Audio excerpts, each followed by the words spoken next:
It's just plant-derived straightening activities.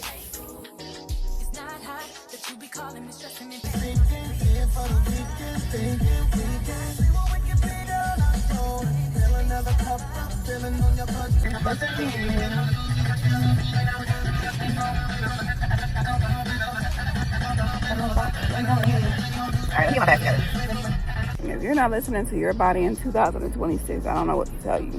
Your body is not going to listen to you when you need it to. If you don't listen to your body now, your body is not going to listen to you when you need it to. When you are in need for your body to listen to you. I don't care if that's when you get older. I don't care if that's when you get the flu. I don't care if that's when you get sick. If you get sick terminally and you're not taking care of yourself. And when I say the flu, I mean like cold and flu symptoms and stuff like that. It's hard on you because you don't listen to your body. You know what I'm saying? What I mean by that is like what you consume on a daily basis, on a weekly basis, on a monthly and a yearly basis catches up to you. And when you get sick, it's gonna be worse. But when you eat right, you probably won't even barely get sick. You know what I mean? That's the point I'm trying to make. But we put all this pressure on our bodies by what we eat. Like I've been eating days hot chicken for the last 4 days. Like my body is showing me signs of, girl, stop, just stop. Okay, now for me, eating like chicken is cool, but that breading on that chicken, first of all, the buns, second of all, the mayo, third of all, the Dave's hot chicken sauce, and it's bomb. It's so good. I'm not saying don't eat it, but maybe if I had that once a month, that'll be cool, and my body wouldn't be so reactive to it in a bad way. And I don't even want to tell y'all what my symptoms and signs are from eating that stuff, or my symptoms and signs. Yes, symptoms and signs, like literally what I can see from eating it, and literally what I feel from eating that, consuming that crap on a consistent basis. But yeah, consistently continue to put trash in your body. It's like you put trash in your mind from TV, reality shows that are toxic, and just gossip and all that kind of bad stuff. When you put all that in your mind as trash, and you're not growing anything in your mind. I just realized, like, girl, you haven't been affirming your mind and your heart. You haven't been doing your affirmations, and you wonder why you haven't been putting your foot to the plow. And I keep saying that because it's the truth, and I keep saying that because I'm reminded every time I go to work. I'm reminded, like, why aren't we going on the ball with this work, with this career thing? This here is not my career. My career is my passion. So, and passion makes for a softer life, you know. Passion gives you purpose. Your passion gives you purpose. You know what I'm saying? Like your regular job can give you purpose too, because like I said, you can pray for people, you can intercede for people silently, and you can be a light. We are the light of the world, you know. But it also, I'm gonna tell you one of the, I don't know if I would say it was a sign or a symptom for me eating bad. Like I ate the Dave's hot chicken sandwich, and then the breading on that chicken. I could eat bare chicken, but the breading is the no-go for me. It gives me inflammation, and it also causes me to dream and have those float. Oh my God. Okay, so I ate my chicken sandwich, went home. What did I have? I had something else when I went home, but I had been eating those pretzel things. I threw those away. I went home, went straight to sleep. Like I said, after I got done talking off for 30 minutes, went straight to sleep. I had a nightmare. Okay, one of those kind of nightmares where you gotta call the blood of Jesus, the name of Jesus in your nightmare. I had one of those nightmares. Then when I woke up, to make matters worse, I had this floater in my eye. And you know, I don't those floaters come from what you're eating, bro. I'm telling you, they come from what you eat. You got those floaters in your eyes, you have issues with floaters. Watch what are you eating? That is what's causing them, especially when they're enhanced. Especially when they really act up. Check your eating pattern. That's why I said get a diary for your food, what you intake. It's very, very important. Let me go write my ideas down, because God's giving me ideas for this kind of stuff, solutions to problems, like, and what I have might not be a solution, but it's going to be a way that where you guys can keep track of what you're doing and going through, and why your body is reacting the way it is, or acting out the way it is. You wonder why you get sick out of nowhere. You wonder why you got cancer. You wonder why you got heart problems. You know what I'm saying? It's from what you eat and all the inflammation and the mucus, and it causes diseases. So, you know, I want to talk, so I need to stop and do better myself. But this is a journey, and y'all with me, and we start from scratch. We start from scratch, basically. I'm being transparent. You guys are going to go through this with me. I'm showing you the proof is in the pudding. I know from experience is what I'm trying to say. I wish I could just calm down a little bit more, but I just get hyped when I come on here. So let me get to work. Let me clean my table, and I'll probably see y'all after work. I reapplied my nail, and I bought some short ones. I'm gonna show y'all that too when I get to work. But I gotta go, unfortunately.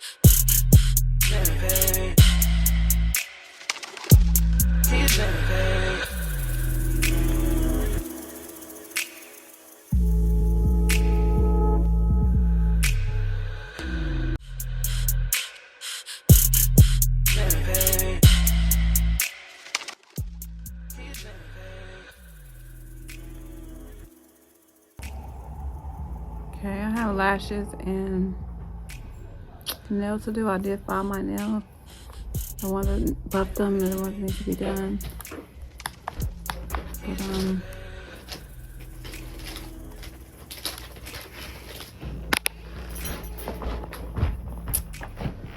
But just be honest with y'all. Nosy. I just want to be honest with you guys. I didn't come on here to cry or to be sad, but just this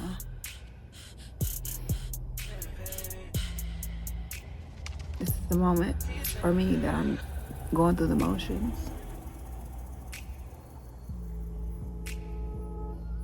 It's like a tug of war. And my spirit, sometimes you're praying for other people all the time and you're dealing with your own battles, and it's like, and I have a great support system for what I'm going through right now. I do. I gotta pray about it. I gotta get on my knees and take it to God and be specific about the things that I want, the things that are going on, the things that I need revealed. And when God reveals it this time, it's gonna be no wiggle room for excuses or for, oh, that's not true. The truth, I need the truth. Lord, I need the truth before I waste any more of my time. It's really a conversation that's not supposed to be had right now, but because I'm trying to do this Shea Moisture Silk Press in a bottle. I would like to do this to my hair. This is Silk Press my hair. So this is like a prep cream for long-lasting straight styles without heat damage, and to protect your natural curl pattern. I'm gonna have to do a voiceover as far as it goes, but my hair is really like not greasy, but it's moist. It's very moisturized. The products I've already been using. I'm trial and error, y'all. I'm doing trial and error when it comes to products, and this is just one I stumbled across on Instagram, and it was an influencer. Look how moisturized this is. Oh, I need to take these braids out, but I hate to even take it out, but I'm gonna use a BioSilk to wash my hair. So I'm getting ready to wash, condition, but I'm gonna put this cream in my hair because you're supposed to, I think, wet your hair and then put this stuff in there. Y'all know I do. Of course, I work tonight, so my bag is already packed. I'm only taking one bag to work tonight. If I look like what I was going through, I would be told from the blow up. My heart hurts right now. My heart is hurting right now. And it's just been too many years of going through the same thing. Ladies, you gotta wake up. Ladies, it's okay to move on. It's okay to detach. It's okay to separate. It's okay to let go. It's okay to wash your hands when it's not serving you. And that sounds so cliche. When it's not serving you, don't deal with it or walk away. But if it's not serving you, But I'm gonna wait on God, and I believe that God is gonna answer me immediately, and I'm not gonna have to wait around.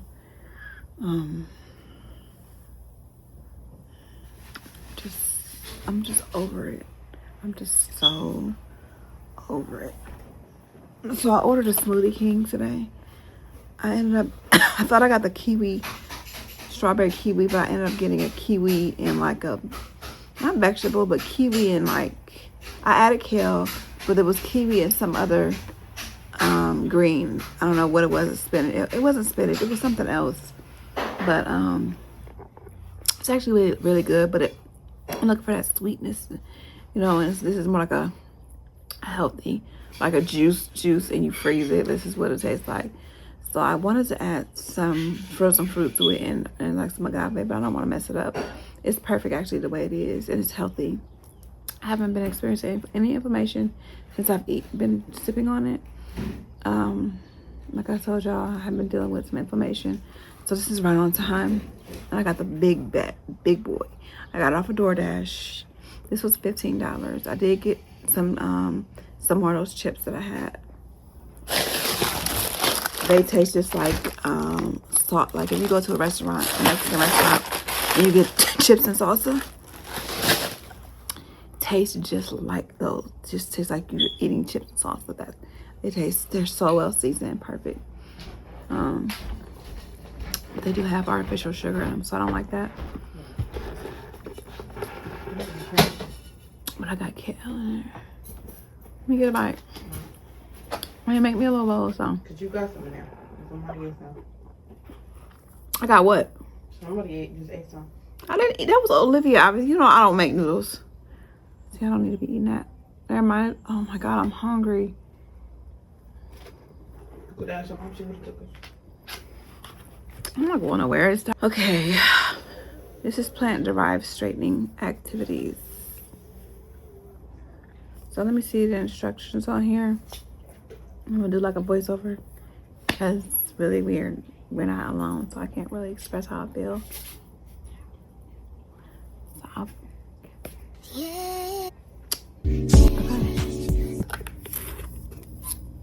We're going to need a small tooth comb so we can comb out. And this is what it's looking like. We have freshly washed. Okay, I'm not talking. I'm gonna do a voiceover.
It's still a little stiff because I really don't, professionally or even as a stylist that styles on hair, don't really know what I'm doing as far as the curl pattern, how to curl it.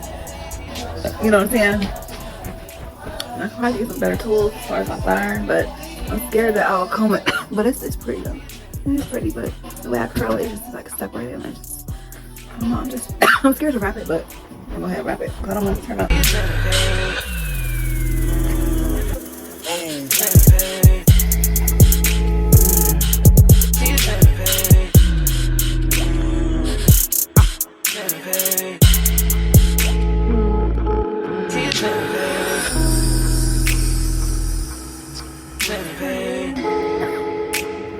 I don't even know what time it is, but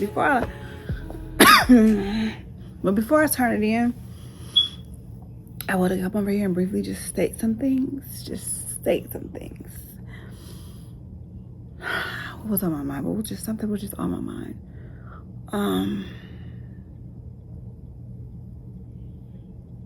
Snap.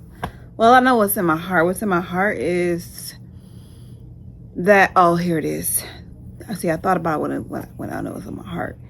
When you know that something is toxic for you, and it might not even be toxic, like arguing and like back and forth or throwing things at each other, like not, or blowing down on people, other significant other.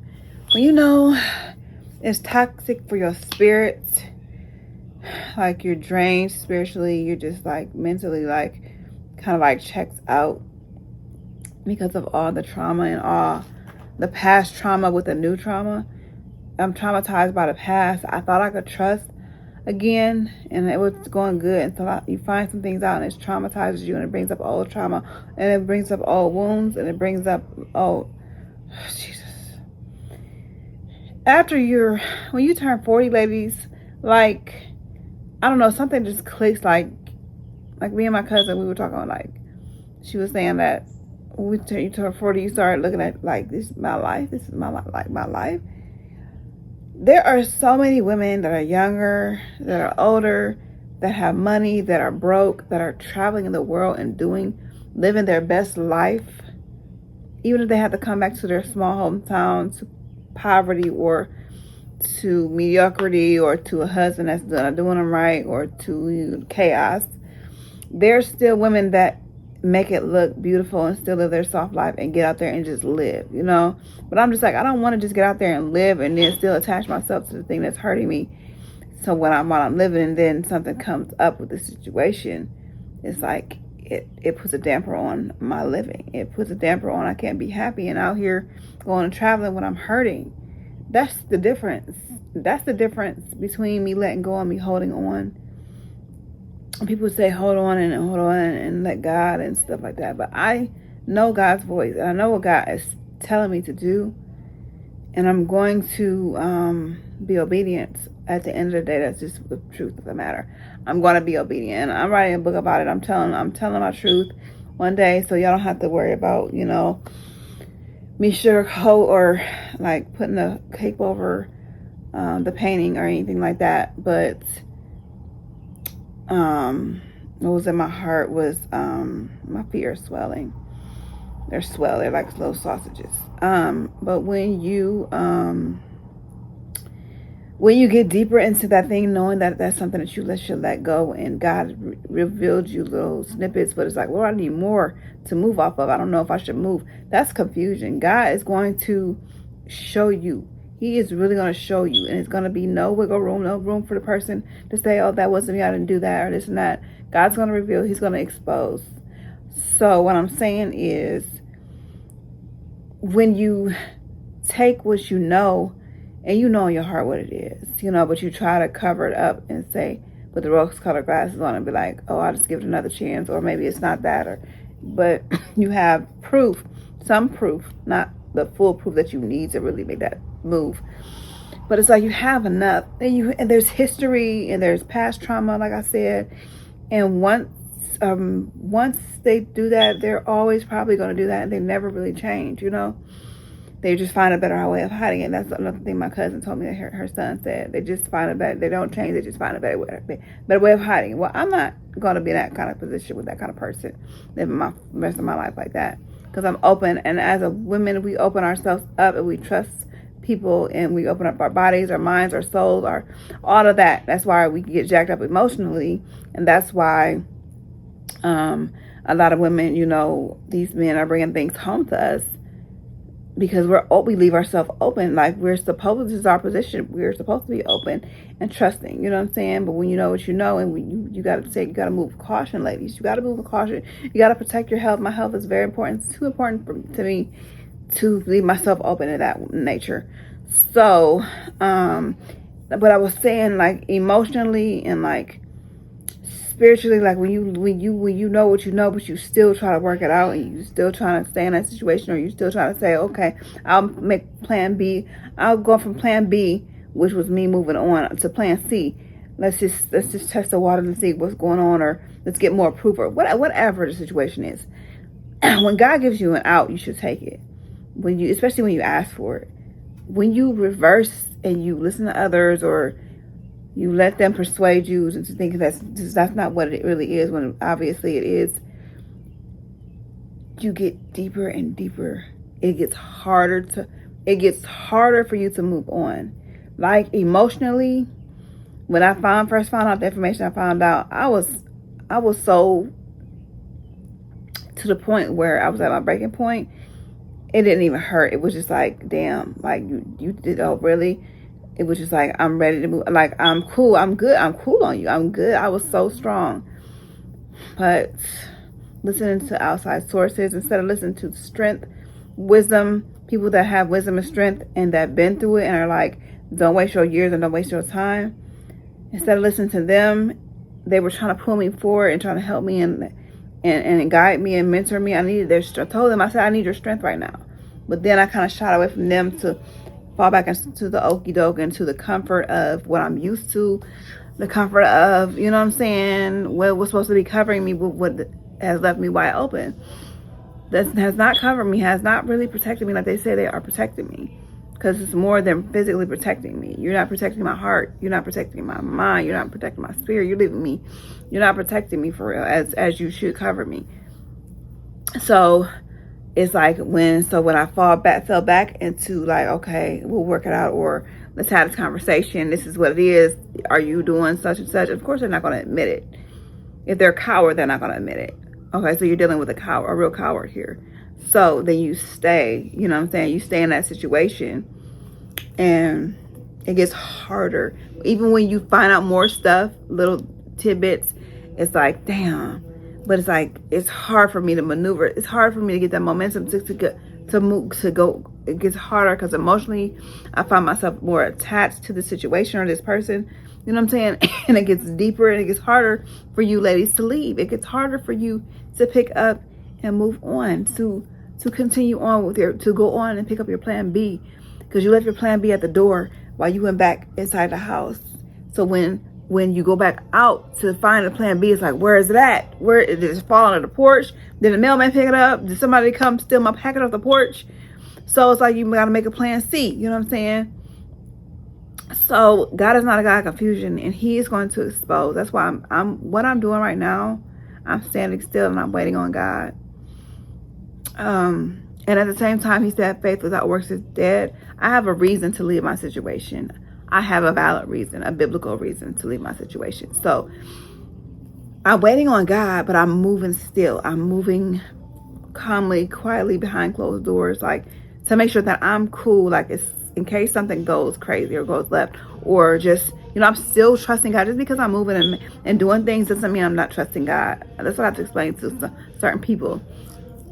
Faith without works is dead. You can believe God for something, but are you working towards that thing? Like, if somebody gets a disease like such as cancer, you believe in God for their healing. Are you going to go ahead and go for chemo or radiation to help process that, killing that thing that's growing inside of them? And are you going to take the precautions and have them stop eating that bad food that's feeding the cancer? Are you going to starve the cancer and feed it things that are alkaline? Or are you just going to continue to feed it bad things? And are you going to just not get radiation? See, and just be like, oh, I trust God, so I don't need the radiation. I don't need the chemo. I don't need to eat good. I can just continue eating chicken and greasy foods and processed foods and things with red dye You think you can continue living that life and trusting God? God's like, no. You're not putting your foot to the plow and letting me take care of the big things. I'm letting God take care of the big things, and I'm doing my work. So that's what I'm gonna have to tell. There's a particular person that doesn't agree with me, but not that I break it down like that. I didn't even know I was about to break it down like that. I'm going to go back to this person and look, God is still telling me to move. I'm sorry. I understand how you feel, what you believe in this union that we have. You know what I'm saying? You believe that I should not just make plans without this certain individual or this certain situation, considering taking the situation with me. But I'm going to be direct. Like, faith without works is dead. Like, I have to move. It's just like you having a dream and you trusting God. Lord, I want that Range Rover, that big house. I want to be a full-time content creator. I want my content to blow up, but you create one video a month or one video a year. I want to be a YouTuber. God's gonna bless me to bless the right people to find my page, but you don't put out any videos. You already put out one, off the strength of one video that you may have put out one video. Off the strength of one video, you think you're gonna blow up on YouTube, and you're waiting on that one video. Keep saying, why am I getting any views? Because you're not moving. Why is not God not letting people come to my channel to see this one video? Because you're not building up a platform. You're not building up on your platforms, Reels and TikToks and Shorts, to reel people into your content so they can see that one video and they can see their longer form content that you've been building.